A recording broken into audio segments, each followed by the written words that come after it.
Video का जो दूसरा पार्ट है उस पर हम अब आएंगे। प्रश्न यहाँ ये उठता है कि सामाजिक अनुसंधान में अनुसंधानकर्ता कब मात्रात्मक पद्धति का प्रयोग करता है।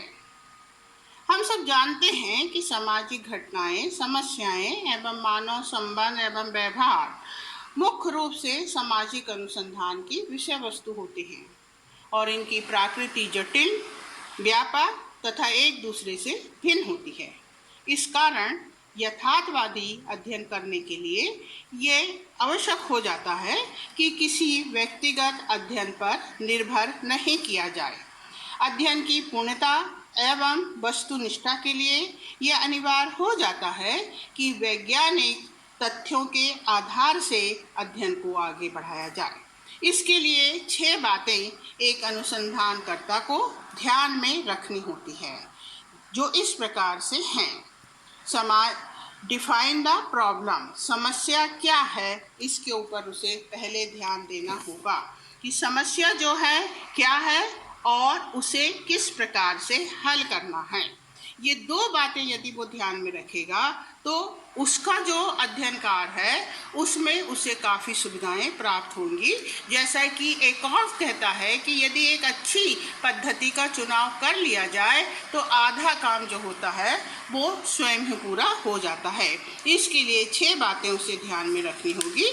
समस्या क्या है, कि समस्या किस प्रकार की है, उसका अध्ययन क्यों किया जा रहा है, अध्ययन कहाँ होगा।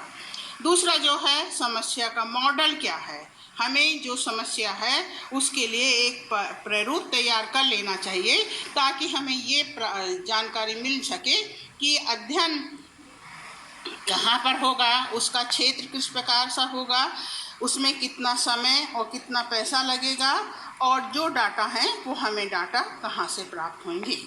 तीसरा है एक्योर इनपुट डाटा, डाटा किस प्रकार से प्राप्त होंगे ये भी उसे इस तरफ ध्यान दे देना चाहिए, क्योंकि कौन कौन सी टेक्निक उसे अपनानी होगी यहाँ इसका उसे निर्धारित करना होगा। इसके बाद नेक्स्ट जो स्टेप होगा उसमें वो डेवलप सिलेक्शन मीन्स डाटा को क्या करेगा, उसका कलेक्शन करेगा, संकलन करेगा और ये जो डाटा है जब वो संकलित कर लेगा तो उसके सामने ढेर सारे जो डाटा आ जाएंगे जिनकी संख्या बहुत अधिक है, उन डाटाओं को किस प्रकार से एक व्यवस्थित रूप प्रदान कर दे, इसके लिए उसे क्या करना होगा, सर्वे डाटा एनालिसिस करना होगा कि इन डाटाओं को क्या उसे वर्गीकरण के द्वारा रूप देना होगा या उसे सारणियन बनानी होगी या उसे चार्ट बनाना होगा।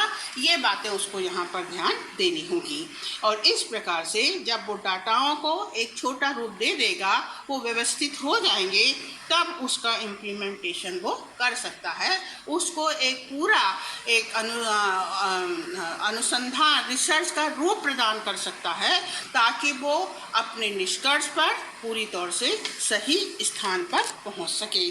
तो इसलिए ये 6 बातें जो हैं यदि अनुसंधानकर्ता अपने अध्ययन में ध्यान देता है तो वो एक पद्धति के चुनाव में आगे बढ़ जाता है। यहाँ पर मैं आप लोगों को एक उदाहरण देती हूँ।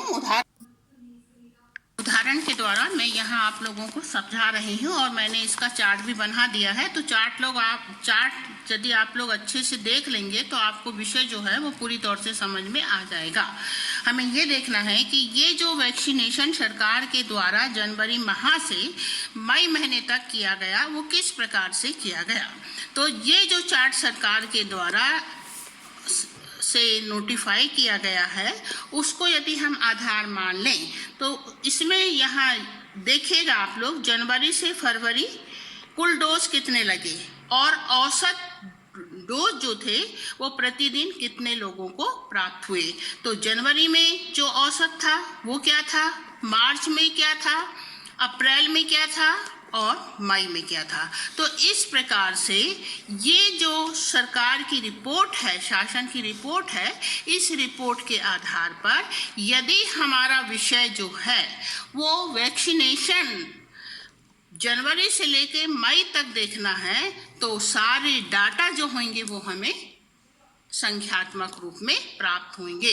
और कैसे प्राप्त होंगे, इसके लिए हमको सरकारी दफ्तरों से संबंध स्थापित करना पड़ेगा। किन उपकरणों के माध्यम से होंगे? ये केबल, कंप्यूटर, लैपटॉप, फोन, ये व्यवस्था होगी, इनके द्वारा प्राप्त होंगे, जिसमें हमें चार्ट के द्वारा हम इसको बता सकते हैं, स्पष्ट कर सकते हैं, या फिर हम इसे अलग अलग वर्गीकरण करें और फिर उसको हम बताएं कि किस प्रकार से हर महीने अलग अलग रोज, तो ये बहुत लंबा प्रोसीजर होगा, इसलिए हम इसको चार्ट के द्वारा स्पष्ट कर सकते हैं। तो ये जो उदाहरण है, इस उदाहरण का ही ये अर्थ है कि विषय किस प्रकार का है, और विषय में आप यदि ये 6 स्टेप को सामने रखकर अपनी पद्धति, किस पद्धति के अनुसार किस रिसर्च मेथड को आपको अपनाना है, इस बात को यदि आप निर्धारित कर लें तो आपका रिसर्च का हमेशा पूरा होगा।